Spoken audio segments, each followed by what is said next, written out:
Compañeras, compañeros, camaradas, todas, todos, bienvenidas una vez más a este espacio como pez en el agua aquí en la 4TV, donde las discusiones, los intercambios, los diálogos, la dialéctica del pensamiento y del charlar se hace presente y se materializa. Y por eso ahora está con nosotros un compañero que es editor en lenguas que se hablan aquí en México. Camarada, bienvenido. Gracias, buenos días. Gracias por la invitación. No, bienvenido. El camarada es estudioso, estudió en la UNAM, ¿cómo se llama? Estudios latinoamericanos, ¿no? Que es un poco una carrera muy plural, muy abierta, muy versátil. Pero en tu ejercicio profesional eres editor Así independiente. Exactamente. Tengo más de 30 años en el oficio y 20 años en ser editor en lenguas que se hablan en México, ¿no? De autores que escriben en alguna de las lenguas que se hablan en México. ¿Por qué lenguas que se hablan en México? ¿Por qué? Porque pues de entrada hay 68 lenguas, 68 pueblos, más el español, que eso dan 364 maneras de ver el mundo, de sentirlo, de expresarlo, ¿no? Entonces hay que hablar para entender que somos un país pluricultural y multilingüe, ¿no? Entonces, hay que decirlo así, ¿no? Son las lenguas que se hablan en México, ¿sí? Así como en otros países, en Europa, donde igual se hablan diferentes lenguas y así se mencionan. Tú en tu trabajo, me imagino que cuando iniciaste el proceso de publicar libros en lenguas que se hablan en México, todavía se le llamaba dialectos. Dialectos, así es.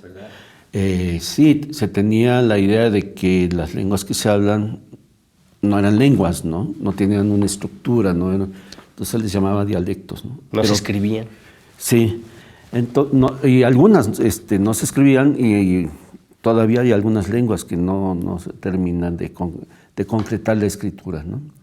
Entonces, pero ha cambiado esa manera, porque igual tiene su estructura, como el español, las lenguas, el ayuj o mije, el zapoteco, el diyazá, tienen su estructura, ¿sí? Lingüística para que va creando, ¿no? La lengua.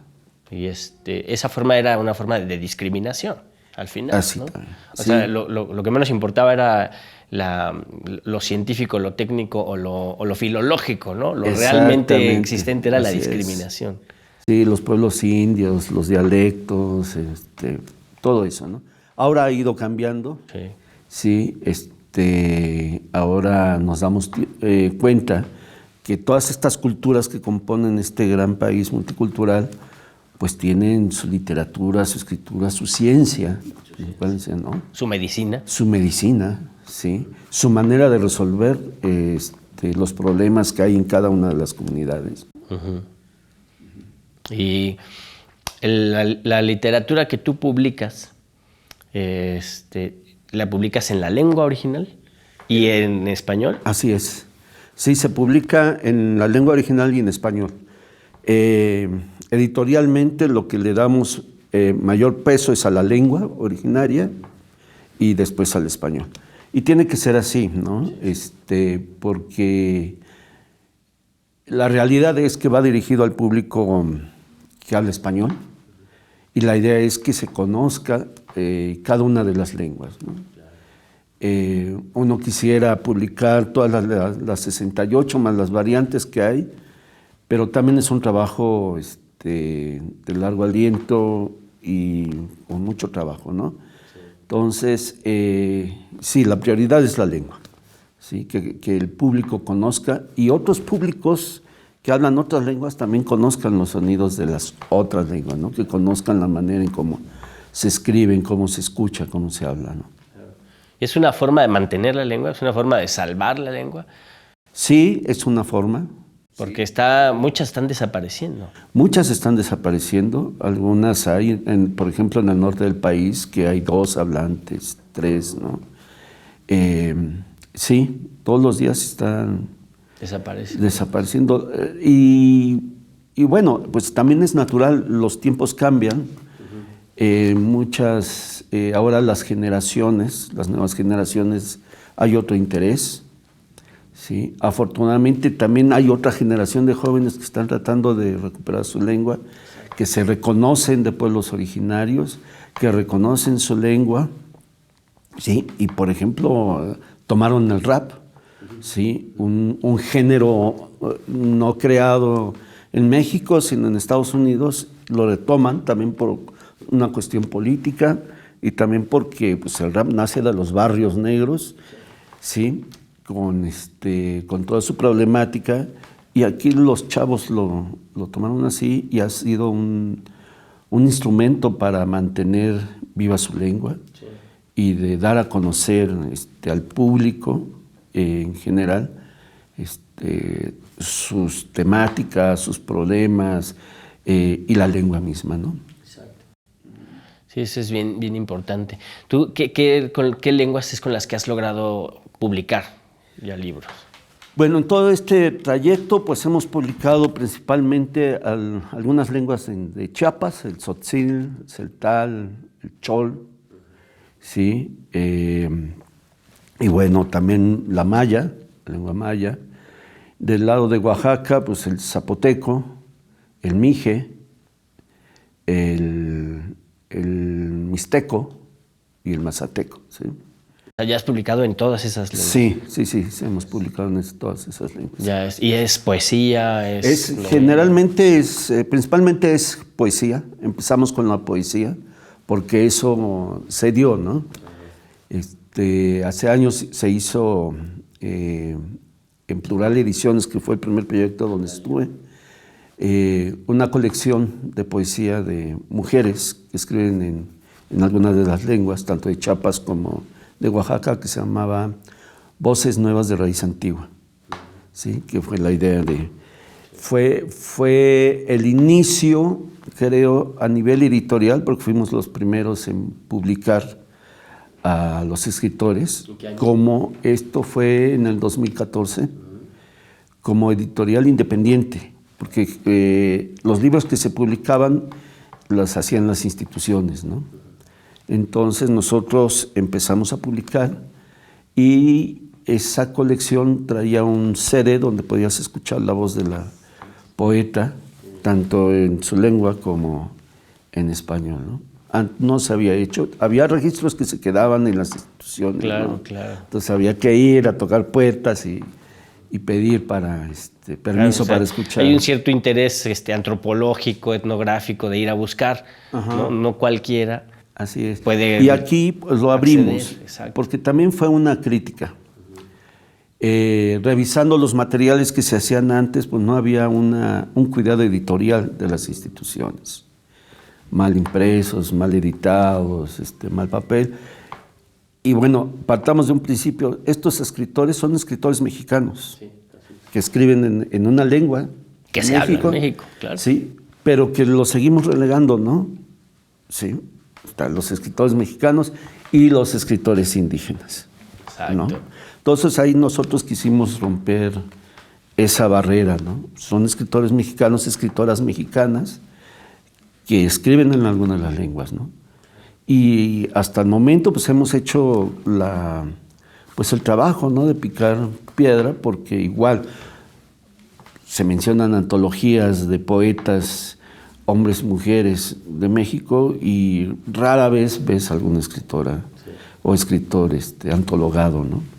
O dentro del universo de los escritores de la literatura mexicana, los escritores de pueblos originales siguen siendo. O también existe esto de la compilación de textos. Por ejemplo, yo recuerdo que Carlos Montemayor hizo una compilación de Claro, poemas. Él fue el iniciador también de romper de derrumbar estas barreras, ¿no? E hizo una antología, y bueno, él trabajó mucho con escritores, ¿no? Uh-huh. Sí, y pues a él también le debemos que nos haya interesado y entrar en ese, y seguir el trabajo que hizo Montemayor. toda una lucha de recuperación. Así es. De lo nuestro, ¿no? De nuestra historia, de nuestras 64 formas de ver el mundo. 68. 68. Y sus variantes. Y sus variantes. Que son 364. 364. No, sí, es brutal. ¿Dónde se pueden encontrar esos libros? Mira, el otro problema que tenemos es que las librerías o las grandes librerías, las cadenas librerías como Gandhi, El Sótano, igual los hacen a un lado y los meten en antropología o en lingüística, ¿no? Pero no en, es que los ponen no en ahí, la literatura ¿no? mexicana, sí. Entonces, nosotros la experiencia desde hace 20 años que nos dedicamos a esto es la venta directa y en ferias. Buscar todas las maneras, todas las ferias que tengan que ver con pueblos originarios, que al principio se nos criticaba, ¿no? No, pues es que ahí no son. Claro que sí, pues son espacios idóneos para los materiales y que conozcan, ¿no? Y bueno, estamos en las redes como La Librura, Cooperación Editorial en Facebook, en lo que antes era Twitter, estamos como Hora Librura, en Instagram como Hora Librura. Hora Librura. Hora Librura, de oral y libros, ¿no? Hora Librura. Que siempre me dicen por qué buscamos nombres complejos. Pues también recuperamos un poco el asunto de no olvidar pues que también somos occidentales, ¿no? Y esto es a partir del latín, ¿sí? Hora Librura como pluralia, que era la diversidad. Lo plural, la diversidad que era, ¿no? Hora Librura. Hay que buscarlo, la Hora Librura. Y les pedimos los libros por ahí. Sí, ahí contestamos y mandamos por correo, ¿no? O en la Ciudad de México nos podemos ver en algún punto y les entregamos. Y el trabajo con los autores, con las autoras. Tú decías que es un trabajo en donde está el proceso el proceso creativo del escritor o de la poeta, la poetisa, pero además la hechura del libro. Exacto. Esa palabra me gusta, la hechura del libro. ¿Cómo es eso? Exacto.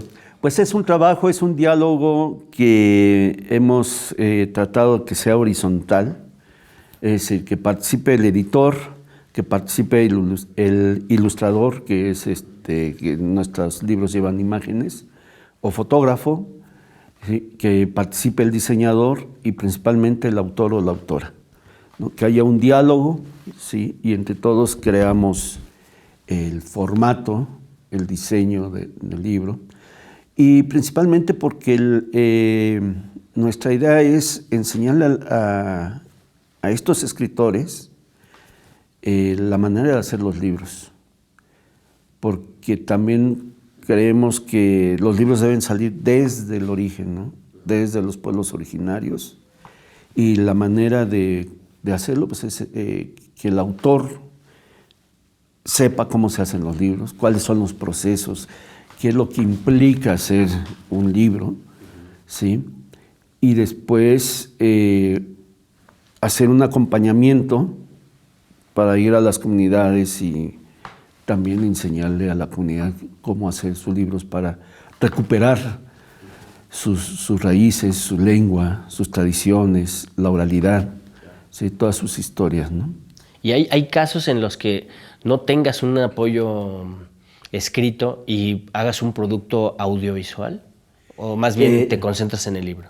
Me concentro en el libro. Sí está en la mesa hacer ese tipo de materiales. De hecho, hay un diálogo con varias gentes, porque esa es la idea. Complementar finalmente eso todo. Decías que hay algunas lenguas que todavía no tienen ese soporte, ¿no? Exactamente. Y o están condenadas a desaparecer, por ejemplo, o las compartimos de otra forma. Sí, las lenguas que se hablan en el norte del país, por ejemplo, pues son básicamente lo que sería la oralidad, son orales, son cantos, son rezos, ¿no? No es como en el centro sur, donde ya hay una escritura, ya se plasma en papel y se va escribiendo, ¿no? En el norte sí hay que hacer un trabajo de recopilación auditiva y y pasarlo al alfabeto. Al alfabeto, ¿no? ¿Y hay resistencias a ese paso al alfabeto?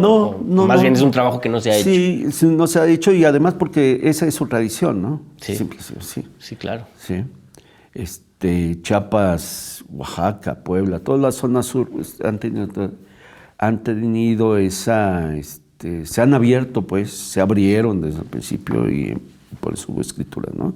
Y siempre ha habido desde la colonia, ¿no? Desde los tlacuilos, ¿no? Sí, siempre hubo una tradición para mostrar y enseñar la lengua y la tradición, las historias orales que se contaban, ¿no? De hecho, lo que conocemos, los códices, pues fue eso, ¿no? Fue el inicio de lo que ahora conocemos como el libro y que nosotros lo mostramos como poesía o como cuentos a partir de la tradición oral, ¿no? Sí. Sí, pues es toda una lucha. A mí se me hace como una lucha de resistencia, ¿no? Sí, es una lucha de resistencia. Y bueno, gracias al movimiento zapatista es que se visibiliza. Exacto. Sí, los pueblos originarios, ¿no? Los pueblos indígenas. Se levanta, ¿no? La voz de los pueblos. Así es, se levanta la voz. Gracias al movimiento zapatista es que se visibiliza y empiezan, inicia toda una generación de escritores, ¿no? Que ya había desde antes, pero no se visibilizaba, ¿no? Pero a partir del movimiento zapatista empezó una generación y de ahí pues no ha parado, ¿no? Sí. Hay muchos escritores, muchos escritores, y poco a poco se está creando una sinergia con escritores monolingües, ¿no? Esa es la idea. El otro paso que queremos hacer es que haya traductores de las propias lenguas, ¿no? Porque aquí los escritores son sus propios traductores. Es un doble trabajo. Los escriben en la lengua y en español. Y en español. Entonces, lo que implica traducir o hacer una versión de lo que escribieron, ¿sí? Porque como algunas veces me dicen, es que el español no me alcanza para contar lo que estoy diciendo acá, ¿no? Entonces, la idea es crear traductores, buscar la manera que existan estos traductores, como existen escritores mexicanos que tienen traductores en otras lenguas extranjeras y que son estudiosos del escritor y que son estudiosos de la lengua y la idea es crear, ¿sí? Lo están haciendo, por ejemplo, traductores en inglés, ¿no? En Estados Unidos hay también una generación de traductores que les ha interesado especializarse en alguna de las lenguas y traducirlo al inglés. Que eso es también fantástico, ¿no? Sí. Sí. Hay más interés, pues. En eso sí, hay mucho más interés fuera que acá en el país, ¿no? Se ha promovido poco, ¿no? Sí, se ha promovido poco. Y tiene que ver con eso que te decía al principio, esa división que hay dentro de ese universo de los escritores mexicanos. Están los monolingües y los grandes escritores. Y los Octavio Paz. Ahí. Ajá.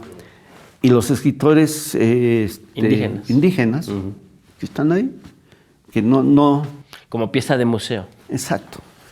Es más, hasta en las ferias hay festival de poesía indígena, ¿no? Entonces no los incluyen dentro del universo, ¿no? Entonces sigue siendo una lucha. Y nosotros lo hemos estado haciendo, ¿no? Como editores, acompañando, ¿sí? A todo ese proceso, porque finalmente es un acompañamiento, tampoco es un trabajo, quiero... Paternal. Ajá, no. Porque tampoco, o sea, lo que yo entiendo justo no es mándame tu texto, yo hago el libro y ahí te mando tus copias, ¿no? Sino más bien es un proceso creativo. Exactamente, ¿no? Nosotros aprendemos y ellos aprenden. Y ahora, de ese proceso que ustedes generan, ¿se queda luego en la comunidad el ejercicio de fabricar, de hacer sus libros? ¿O esa parte todavía no? Bueno, estamos tratando de hacerlo. Es complicado. Es complicadísimo. Es complicado. La distribución en México, en el mundo editorial, el gran problema que tiene la editorial en México es la distribución. La distribución es muy cara, ¿no? Entonces, hay que buscar otras maneras. Y lo que hemos hecho ahora en Oralibrura, pues es acompañar a los autores, crear eventos para que se hagan presentaciones, se hagan talleres, Y hemos trabajado, ahorita por ejemplo, estamos trabajando con Gusanos de la Memoria, que es un colectivo de la Montaña Guerrero, que el fundador es Uber Matigua, que es un escritor en lengua mepa, y que ese ha sido su interés, ¿no? de que en su comunidad no se pierda la lengua, y entonces hacemos acompañamientos para crear talleres, presentar los libros. Hacemos, por ejemplo, acabamos de presentar su último libro, que es un libro de filosofía. Eso te iba a preguntar. E hicimos una fiesta del pueblo, ¿no? Porque era celebrar. Qué bueno, sí. Sí, celebrar que la publicación y que uno de sus hijos, claro, uno de los hijos del pueblo, está trayendo la información, está trayendo un libro para el pueblo, ¿no? Uh-huh. Él tiene un poema que habla sobre los jóvenes que se van del pueblo y que el poema se llama El primer abogado, y es la historia de cómo el pueblo ayudan a un joven a que salga del pueblo a estudiar, y cuando regresa, el pueblo está ilusionado de que les va a ayudar para recuperar tierras, y al final... Los va a defender, ¿no? Sí, al final no lo hace, ¿no? Al final cae en la trampa de los opresores y deciden los viejos no volver a ayudar a ningún joven, porque finalmente... Sí, es muy duro ese poema, sí, pero ahí refleja mucho lo que sucede a veces en las comunidades, ¿no? Entonces, él está creando conciencia con los niños, con los jóvenes, que no pierdan su lengua, que la sigan hablando, ¿sí? Sin perder tampoco el español, ¿no? Porque finalmente pues, es la lengua franca con la que uno se comunica, ¿sí? Con la que uno vende, con la que uno negocia, ¿no? Entonces, por ejemplo, con ellos, en Chiapas, en la comunidad Chol, igual, con un autor estamos trabajando y tratando de hacer talleres, de llevar materiales, ¿sí? Para los chicos, ¿sí? Y que también les nazca la idea de seguir, de escribir, de contar sus historias, ¿sí? Como quieran hacerlo, ¿no? Y también dentro de este proceso con las dos organizaciones, pues es también enseñarles a hacer los libros, ¿no? Uh-huh. Sí. Puede ser de manera rústica, sí, muy manual, muy artesanal, pero que después de los talleres los chicos vean, sí, vean lo que hicieron, lo que aprendieron. Hay arte objeto, ¿no? En los libros. Exactamente. Pues no tiene que ser un libro así de fábrica, no tiene que ser un libro hecho a mano. Y sí. El libro en sí es un objeto de arte. Exactamente. ¿No? Ahora, hay dos preguntas que se vienen luego a la mente, porque pareciera una osadía ponerse a hacer libros en una época en la que hay una cierta transición a lo virtual, ¿no? A lo electrónico. Digo, yo no soy de los que cree que el libro va a desaparecer, pero te hago la pregunta. No, el libro no va a desaparecer. Ahora yo les llamo mitos urbanos, de que iba a desaparecer el libro. Es ciencia ficción. Exactamente, es ciencia ficción. Creo que el libro va a perdurar durante mucho tiempo. Gusanos de la Memoria es un receptorio de materiales de la mayoría de los escritores que han escrito en alguna de las lenguas y que se pueden bajar gratis. Mi teoría es la siguiente: no hay una pelea entre el libro físico y el digital, por lo menos en México. ¿Por qué? En la mayoría de las comunidades la comunicación de Internet es complicada. Uh-huh. Es complicada. Y es muy difícil bajar los libros, ¿no? Claro. Y además, todo el mundo dice, no, pero ya todo el mundo tiene un teléfono, lo puede bajar. No. Además, si quieres leer, no es lo mejor. Sí, porque además la mayoría de los pueblos tienes que comprar una ficha, uh-huh, y pues te chutas una ficha para bajar 1 o 2 libros. Y ya te acabaste la ficha, ¿no? Y luego te acabas los ojos leyéndolo. Te acabas los ojos, claro. Sí. Y no es lo mismo. Y los chavos lo saben, ¿no? La gente que baja.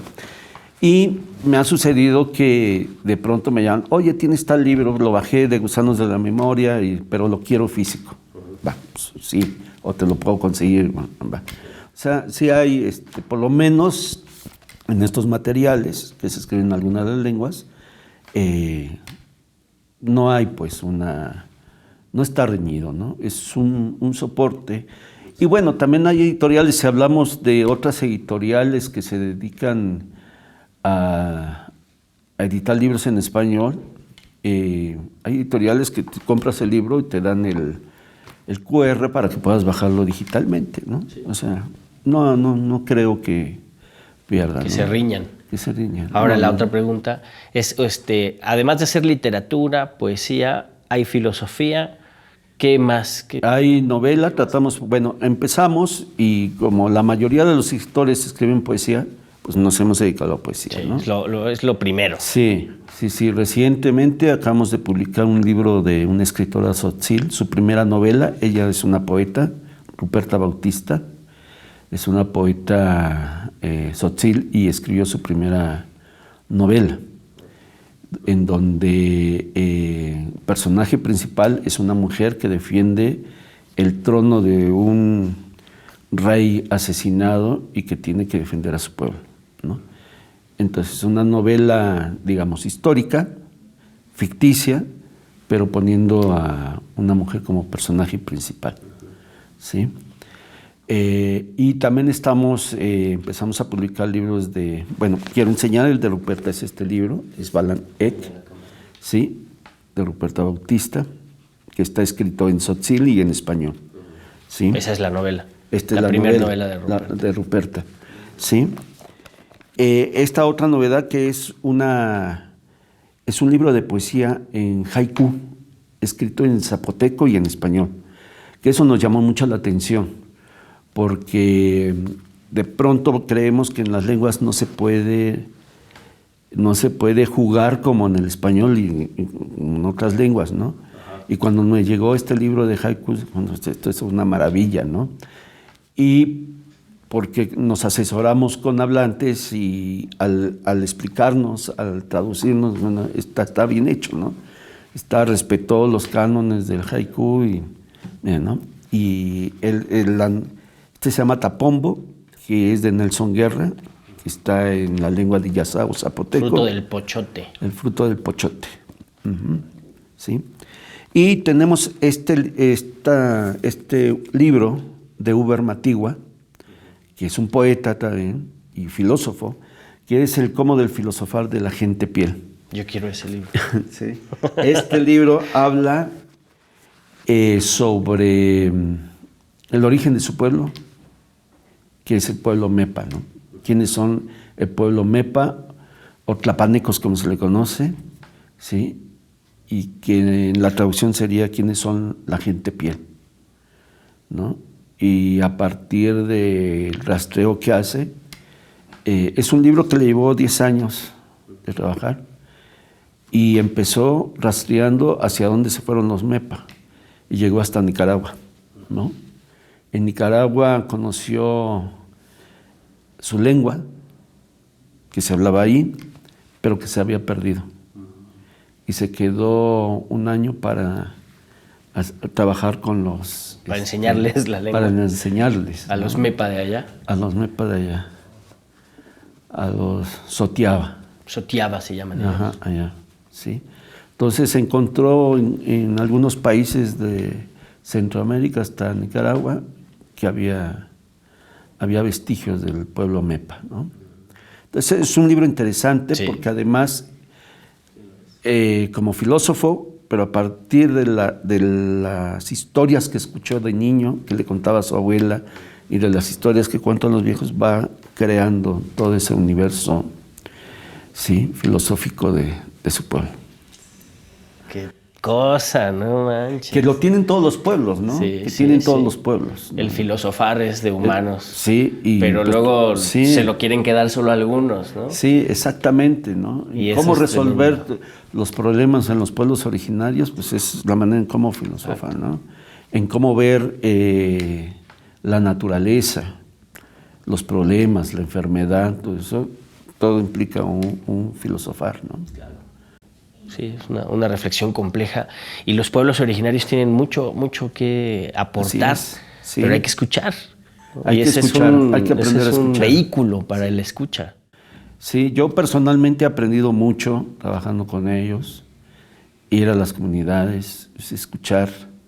Hay otras maneras de ver y de resolver el mundo, ¿no? Y la ciencia, que es algo también que se ha olvidado, toda esa ciencia que hace en los pueblos originarios, ¿no?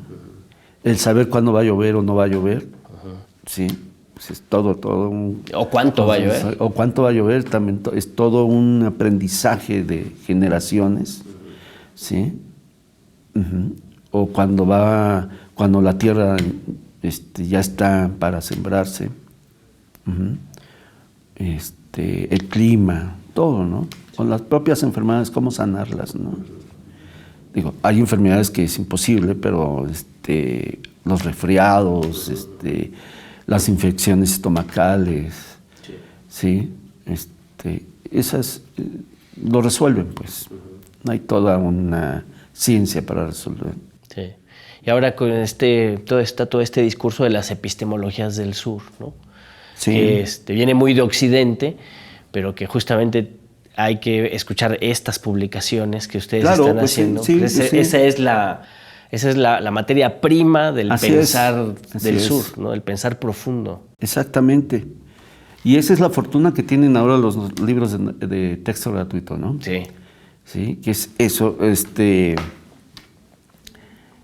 mirar hacia el otro, mirar hacia las comunidades, mirar hacia los pueblos, ¿sí? La gente dice, la otra manera de poder resolver la problemática que estamos viviendo, ¿no? O sea, cuando estuvo la pandemia, ¿sí? Todas las noticias iban enfocadas a las grandes ciudades, ¿no?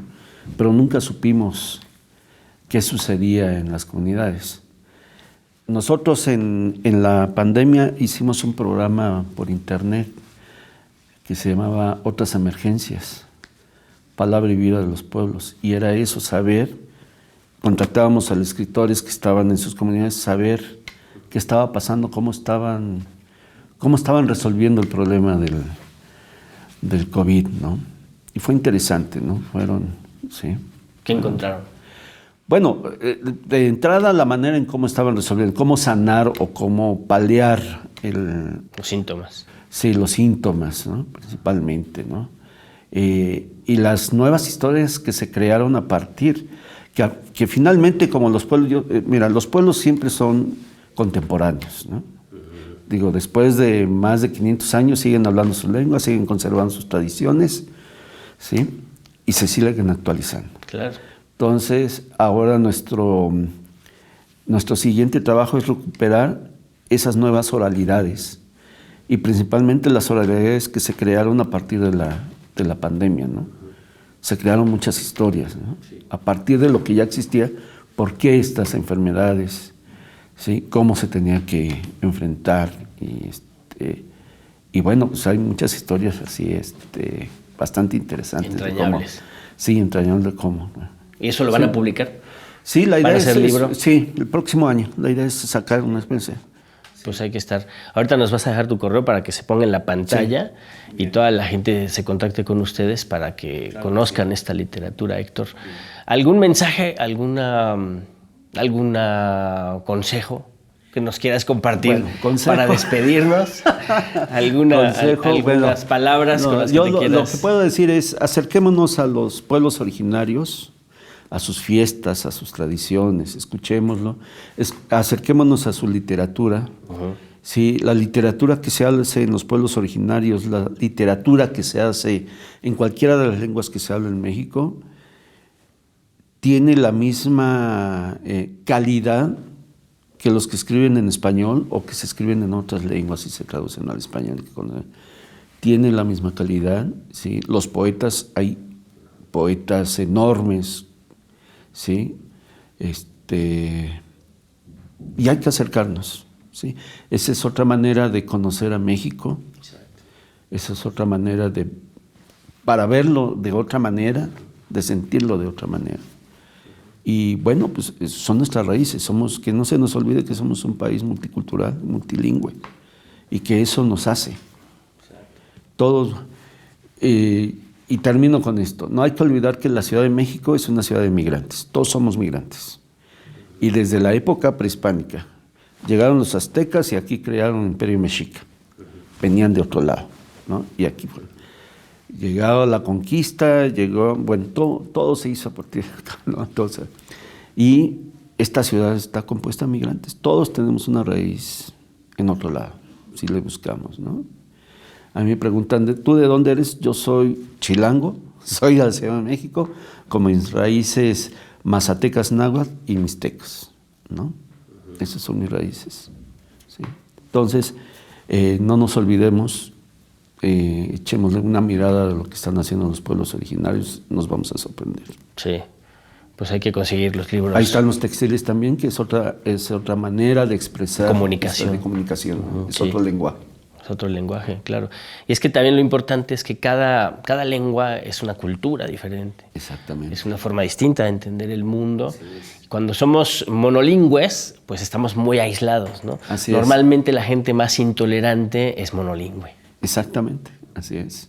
Así es. Y bueno, pues hay que abrirnos a conocer nuestras raíces, nuestro país, ¿no? Nuestra literatura. Y bueno, aquí en la Ciudad de México, si supieran cuánta tradición hay en la Ciudad de México con los diferentes pueblos que se han establecido, los mazatecos, los ayug, los mixtecos, Los triquis. hay una infinidad de fiestas todo el año, sí, impresionantes, ¿no? Sí, mucho trabajo antropológico. Así es. Pues muchas gracias, Héctor No, al Martínez. contrario. Héctor Martínez, editor, publicador de libros en las lenguas que se hablan y que se escriben en nuestro país, en nuestro territorio nacional, pues nos acaba de dar una sacudida con el trabajo que está haciendo. Acérquense a la editorial. ¿Cómo se llama la editorial? Oralibrura Cooperación Editorial. Oralibrura Cooperación Editorial. ¿Para Los qué? esperamos en la Feria del Libro del Zócalo. Ah, muy bien, van a estar en la Feria del Libro del Zócalo. Ah, excelente, ahí vamos por los libros. Ahorita el de filosofía ya se lo voy a robar, porque pues ese es mi mero mole. Allá en su casita, píquele a like, comparta el enlace, ponga el dedito arriba y pues eso, organícese, luche, lea mucha literatura en las lenguas que se hablan en México. Hasta luego.